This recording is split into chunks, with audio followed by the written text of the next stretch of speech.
अस्सलाम वालेकुम नाज़रीन, एक नए व्लॉग के साथ आपकी खिदमत में हाजिर है। नाज़रीन, आज की इस वीडियो में हम डिस्कस करेंगे सुप्रीम कोर्ट में आइंदा आने वाला जो हफ्ता है वो काफ़ी ज़्यादा इंपॉर्टेंट है। तमाम नज़रें इस वक्त सुप्रीम कोर्ट ऑफ पाकिस्तान पर हैं और बिलखसूस चीफ जस्टिस उमर अताब बंदयाल और जस्टिस काजी फायज़ ईसा पर ड्यूटी रोस्टर जारी कर दिया गया है आइंदा हफ्ते का। और जो ड्यूटी रोस्टर है तवक्को यही थी इसी तरह का होगा। काजी फायज़ ईसा साहब एक मरतबा फिर इस ड्यूटी रोस्टर में शामिल नहीं है, उनका कोई बेंच नहीं है आइंदा हफ्ते। और ये मुसलसल 8वां हफ्ता है कि काजी फायज़ ईसा किसी भी मुकदमे की समाअत नहीं कर रहे। एक जानिब ये बात कही जाती है कि सब अच्छा है जजेस के दरमियान, दूसरी जानिब ये बातें भी हमारे सामने हैं कि जस्टिस उमर अताब बंदयाल से कुछ जजेस जो हैं वो नाखुश हैं और इसमें कोई दो राय नहीं है। अब जो बेंचेस तश्कील दिए गए हैं आपको उनके बारे में बता देते हैं। बुनियादी तौर पर ये 5 बेंचेस हैं जो तश्कील दिए गए हैं, जो रूटीन के रेगुलर बेंचेस हैं। एक बेंच है जस्टिस उमर अताब बंदयाल साहब का, दूसरा बेंच है जस्टिस इजाजुल एहसन सरदार तारिक मसूद का, तीसरा इजाजुल एहसन साहब का, चौथा याया अफरीदी और जो 5वां बेंच है वो जस्टिस आयशा मलिक का है।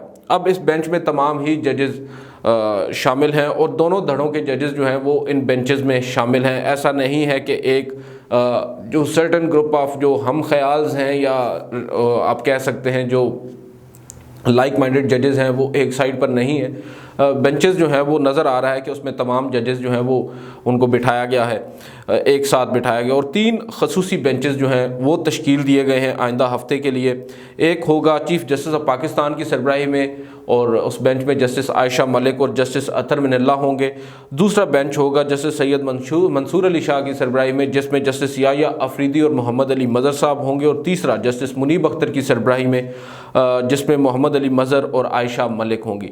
ये बेंचेस तश्कील दिए गए हैं। काजी फायज़ ईसा साहब एक मरतबा फिर किसी बेंच का हिस्सा नहीं है, चैम्बर वर्क करेंगे। दूसरी जानिब आपको मालूम है कि इस वक्त जो वकला की इनरोलमेंट है, जो सुप्रीम कोर्ट के वकला को लाइसेंस दिया जाता है सुप्रीम कोर्ट में वकालत के लिए, उसके लिए एक इनरोलमेंट कमेटी होती है और उस इनरोलमेंट कमेटी को जुडिशल साइड से इस वक्त काजी फायज़ ईसा साहब देख रहे हैं और वही इंटरव्यूज़ भी ले रहे हैं वकला के। बल्कि हमारे साथ जो सुप्रीम कोर्ट में हमारा दफ्तर है, सहाफ़ियों का जो प्रेस रूम है, उसके साथ वाले बार रूम के अंदर काजी साहब रोज़ाना की बुनियाद पर इंटरव्यूज़ कंडक्ट कर रहे हैं। और ये भी एक वजह है कि वो किसी बेंच का हिस्सा नहीं है। लेकिन बुनियादी वजह अब अयां हो चुकी है। जस्टिस काजी फायज़ ईसा जो है supreme court practice and procedure act के बाद वो नहीं समझते कि जो चीफ जस्टिस हैं उनको उसके ऊपर अमल दरामद रोकना चाहिए। और एक बात इसमें बड़ी अहम और सिग्निफिकेंट ये है कि चीफ जस्टिस ऑफ पाकिस्तान ने उस पर अमल दरामद रोका है मगर उसका नोटिफिकेशन हो चुका है। और कुछ लोगों का ये मानना है कि शायद काजी फायज़ ईसा साहब ये समझते हैं कि अगर कल को अदालत अपना वो स्टे या जो हुक्म इम्तना है उसको वकेट करती है यानी वापस लेती है और कानून जो है अपनी जगह पर कायम हो जाता है, उस पर अमल दरामद शुरू हो जाता है, तो उस दौरान ये जो बीच का दौरानिया था जब इस पर अमल दरामद नहीं हो सका और चीफ जस्टिस ऑफ पाकिस्तान ने मुख्तलिफ बेंचेस को कॉन्स्टिट्यूट किया, अहम मुकदमात की समाअत की, वो किस पे राय में आएगा वो उसको किसी भी तौर पर लीगल नहीं समझते। बुनियादी तौर पर शायद जस्टिस काजी फायज़ ईसा साहब का मौक़िफ़ ये है कि चीफ जस्टिस को ये मामला फौरी तौर पर डिसाइड करना चाहिए था और इस पर इतना लंबा स्टे नहीं देना चाहिए था। खैर, हुकूमत दूसरी जानिब पुरुम्मीद है कि वो अदालत को अदरवाइज़ कन्विंस कर लेगी और ये कानून अपनी जगह बना लेगा।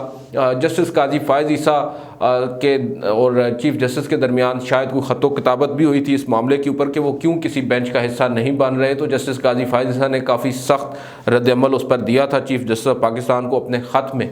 और उसके बाद आपको मालूम है एक वीडियो आई और उस वीडियो के बाद पहले चीफ जस्टिस ऑफ पाकिस्तान ने कुछ जजेस को साथ में लाया, जस्टिस काजी फायज़ ईसा साहब को बुलाया और एक पौधा लगाया सुप्रीम कोर्ट में। और उसके बाद काजी फायज़ ईसा साहब ने एक प्रेस रिलीज़ जारी की और उस प्रेस रिलीज़ में उन्होंने एडमिट किया कि सुप्रीम कोर्ट में ग्रुप बंदी है। गो के इंटेंशनली काजी फायज़ ईसा साहब ने कोई ग्रुप नहीं बनाया। और ये बात हम शुरू दिन से कह रहे हैं कि काजी फायज़ ईसा साहब जो हैं वो कम अज़ कम उनके साथ कोई ऐसा जज नहीं है जो काजी फायज़ ईसा साहब ये क्लेम करें कि ये मेरे साथ हैं और ग्रुप बेसिकली वो दूसरा नहीं है जो 7 जजेस पर मुश्तमिल है।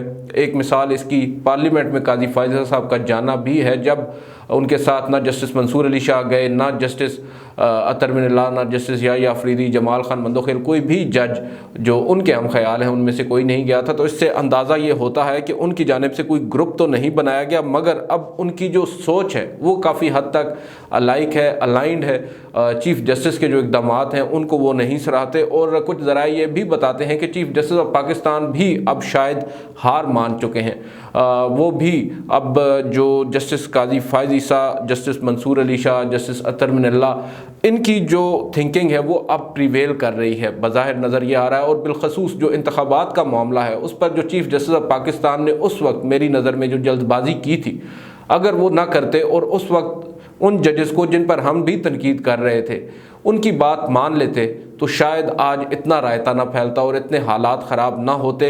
इमरान खान साहब के ये हालात ना होते जो आज हैं, PTI के ये हालात ना होते, और ओवरऑल जो मुल्क के अंदर हालात हुए हैं, 9 मई के वाक़या हुआ है जो इंतहाई अफसोसनाक वाक़या है, और उस वाक़े के होने के पीछे बहुत से महरक़ात हैं। और उनमें एक मैं समझता हूँ कि पाकिस्तान की जो आला अदलिया है, सुप्रीम कोर्ट है, उनकी जो आपसी तकसीम है, जो इख्तिलाफ़ात हैं, और उन इख्तिलाफ़ात के बाद जो जजेस के दरमियान जो आपस में आप कह सकते हैं ताल्लुकात जो बेहतर ना होने की वजह से जो फ़ैसलों पे असर पड़ा है, उसका 63A एक बहुत आप कह सकते हैं कि वैलिड इसमें एग्जाम्पल बनती है, जिससे तमाम तर मामलात ख़राब हुए हैं। गो कि उस वक्त हम में से अक्सर लोग उसको दुरुस्त करार दे रहे थे और जमहूरियत की बालादस्ती की बातें हम कर रहे थे, जमहूरियत की बहाली की और आइन की बालादस्ती की बातें कर रहे थे, मगर उसके दूर रस जो नताइज हैं वो सामने आए हैं और वो मनफी आए हैं। और उस वक्त चीफ़ जस्टिस ऑफ पाकिस्तान को अपना थोड़ा सा विजडम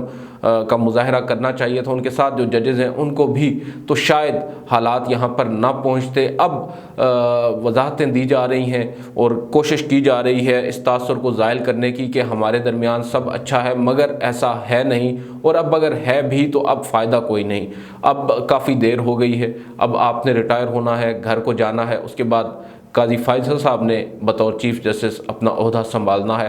उनका जो दौर होगा वो भी हम देख सकते हैं कि काफ़ी उसमें सख्तियाँ हमें भी बर्दाश्त करना होंगी। बज़ाहिर नज़र ये आ रहा है, एक जानिब आप देखें जस्टिस उमरता बंदयाल को एक बात का क्रेडिट जाता है मीडिया की हद तक कि जितनी भी उन पर तनकीद कर ली जाए उसका रद्द अमल नहीं आता, मगर काजी फ़ाइज़ साहब के हवाले से एक वीडियो आ जाए तो उसके ऊपर 2 सफ़ों का एक रद्द अमल आता है और बड़ा शदीद रद्द अमल आता है। तो आप अंदाज़ा लगा लें कि जब वो चीफ़ जस्टिस होंगे तो फिर क्या सिर्फ प्रेस रिलीज़ में रद्द अमल देंगे या अदालतों में या अदालती ऑर्डर्स में भी वो इस तरह के इक़दाम कर सकते हैं जिनसे हमारे लिए मुश्किलात हों। मगर अब अगर आइंदा हफ्ते की बात करें तो 3 अहम मुकदमात हैं।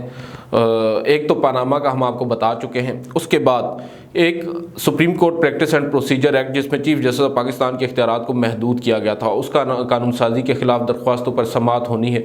और उसके अलावा जो ऑडियो लीक्स कमीशन है उसके ऊपर समाअत होनी है, और अब उसकी जो सिग्निफिकेंस है वो काफ़ी ज़्यादा है। इसके ऊपर अलग से अब अगली वीडियो में आपको बताएंगे क्यों कर उसकी सिग्निफिकेंस ज़्यादा हो गई है। बिलखसूस जस्टिस बाबर सत्तार की जानिब से जो पर्टिनेंट सवालात उठाए गए हैं उसके बाद अब वो भी सुप्रीम कोर्ट ऑफ पाकिस्तान को देखना होगा कि वो क्या उन सवालात को अपनी इस समाअत के दौरान एड्रेस करती है या नहीं। आज की इस वीडियो में इतना ही, आपसे अगली वीडियो मुलाकात करेंगे। इजाज़त दीजिए, अल्लाह हाफ़िज़।